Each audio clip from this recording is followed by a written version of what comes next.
Doctor വന്ദനദാസിനെ കുത്തിക്കൊലപ്പെടുത്തിയ കേസിൽ CBI അന്വേഷണം ആവശ്യപ്പെട്ടുള്ള ഹർജി ഹൈക്കോടതി തള്ളി. വന്ദനയുടെ പിതാവ് മോഹൻദാസ് സമർപ്പിച്ച ഹർജിയാണ് കോടതി തള്ളിയത്. പോലീസിന് വീഴ്ച സംഭവിച്ചുവെന്ന ഹർജിക്കാരന്റെ ആരോപണത്തിൽ കഴമ്പില്ലെന്നും കോടതി. വിവരങ്ങളുമായി ഉമേഷ് കൊച്ചിയിൽ നിന്നും ചേരുകയാണ്. ഉമേഷ്, ഡോക്ടർ വന്ദനദാസിന്റെ കൊലപാതകത്തിൽ സിബിഐ അന്വേഷണം ഇല്ല എന്നാണ് ഹൈക്കോടതി വ്യക്തമാക്കിയിരിക്കുന്നത്.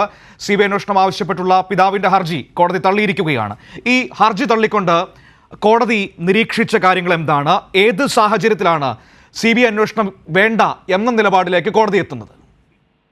മനോ, ജസ്റ്റിസ് ബെച്ചു കുര്യൻ തോമസിന്റെ ബെഞ്ചാണ് ഈ സിബിഐ അന്വേഷണം ആവശ്യപ്പെട്ടുള്ള ഹർജി തള്ളിയിരിക്കുന്നത്.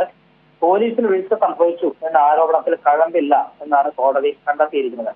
അതുകൊണ്ട് തന്നെ സിബിഐ അന്വേഷണത്തിൽ ഉത്തരവിടാനുള്ള സാഹചര്യമില്ല എന്ന് കോടതി നിരീക്ഷിച്ചിരിക്കുന്നു. ഈ ഘട്ടത്തിൽ പോലീസ് അന്വേഷണത്തിൽ ഇടപെടേണ്ടതില്ല, നിലവിൽ നടക്കുന്ന അന്വേഷണം തൃപ്തികരമാണ് എന്ന നിരീക്ഷണത്തോടെയാണ് ജസ്റ്റിസ് ബെച്ചു കുര്യൻ തോമസ് ഈ വന്ദനയുടെ പിതാവ് മോഹൻദാസ് സമർപ്പിച്ച ഹർജി ഇപ്പോൾ തള്ളിയിരിക്കുന്നത്. ഇതിൽ ഹർജിക്കാരനായ മോഹൻദാസിന്റെ വാദം പോലീസിന് ഈ കേസുമായി ബന്ധപ്പെട്ട് പോലീസിന് വീഴ്ചയുണ്ടായി, അതുകൊണ്ട് തന്നെ അവരെ സംരക്ഷിക്കുന്ന നിലപാടാണ് ഈ അന്വേഷണത്തിൽ സ്വീകരിച്ചത്. അതുകൊണ്ട് നിഷ്പക്ഷമായ ഒരു അന്വേഷണം വേണമെങ്കിൽ അത് സിബിഐ തന്നെ വേണം, സിബിഐ അന്വേഷണം ഈ കേസിൽ അനിവാര്യമാണ് എന്നൊരു വാദമാണ് ഹർജിക്കാരൻ ഉന്നയിച്ചത്. എന്നാൽ സർക്കാർ ചൂണ്ടിക്കാട്ടിയത് ഈ കേസിൽ വളരെ കൃത്യമായ അന്വേഷണം നടക്കുന്നു. 83 ദിവസം കേസിൽ കുറ്റപത്രം സമർപ്പിച്ചതാണ്. പഴുതടക്കം കുറ്റപത്രമായിരുന്നത്. വിചാരണ ഉടൻ തുടങ്ങാൻ പോവുകയാണ്. മാത്രമല്ല, കുടുംബവുമായി ആലോചിച്ച് ഈ കേസിൽ ഒരു സ്പെഷ്യൽ പ്രോസിക്യൂട്ടറെ വയ്ക്കാൻ സർക്കാർ തയ്യാറാണ് എന്നും സർക്കാർ അഭിഭാഷകൻ കോടതിയെ അറിയിക്കുകയായിരുന്നു. ഈ സാഹചര്യത്തിലാണ് ഈ വാദങ്ങളൊക്കെ കണക്കിലെടുത്തുകൊണ്ട് കോടതി ഈ കേസിൽ സിബിഐ അന്വേഷണം ആവശ്യമില്ല എന്ന് കണ്ടെത്തിയിരുന്നു. ഉമേഷ്, അതായത് ഈ കേസിന്റെ തുടക്കം മുതൽ ഇന്ന് വരെയുള്ള സമയങ്ങളിൽ ആ കുടുംബത്തിന്റെ ആവശ്യങ്ങളോട് ഏറ്റവും അനുഭാവപൂർണമായി ചേർന്ന് നിന്ന രീതിയിലുള്ള അന്വേഷണവും തുടർ നടപടികളുമാണ് ഉണ്ടായത് എന്ന സർക്കാർ വാദം കോടതി കണക്കിലെടുക്കുകയായിരുന്നോ? അതെ മനു, അത് തന്നെയാണ്. അതായത് തുടക്കം മുതൽ പഴുതടച്ച അന്വേഷണമാണ് പോലീസ് നടത്തിയിരിക്കുന്നത്. പ്രതിയെ പിടികൂടി ഈ കേസുമായി ബന്ധപ്പെട്ട് എത്രയും പെട്ടെന്ന് കുറ്റപത്രം സമർപ്പിക്കാനുള്ള നീക്കം ആദ്യം തൊട്ടേ പോലീസ് നടത്തി. അതിന്റെ ഭാഗമായി ഈ കേസിൽ 90 ദിവസത്തിന് ശേഷമാണ് ജാമ്യം കിട്ടുന്നത്.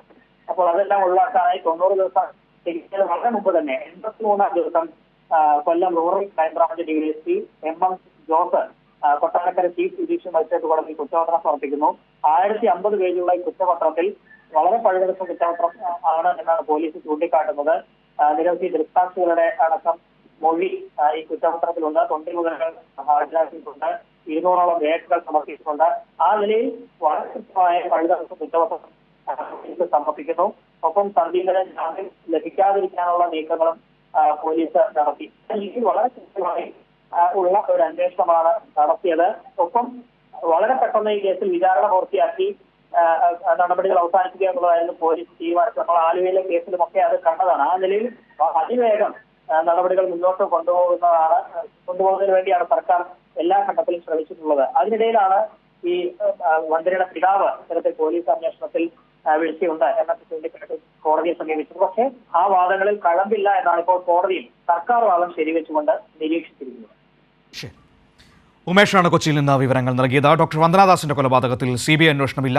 സിബിഐ അന്വേഷണം ആവശ്യപ്പെട്ടുള്ള വന്ദനയുടെ പിതാവിന്റെ ഹർജി ഹൈക്കോടതി തള്ളി. വിവരങ്ങളാണ് ഉമേഷ് നൽകിയത്.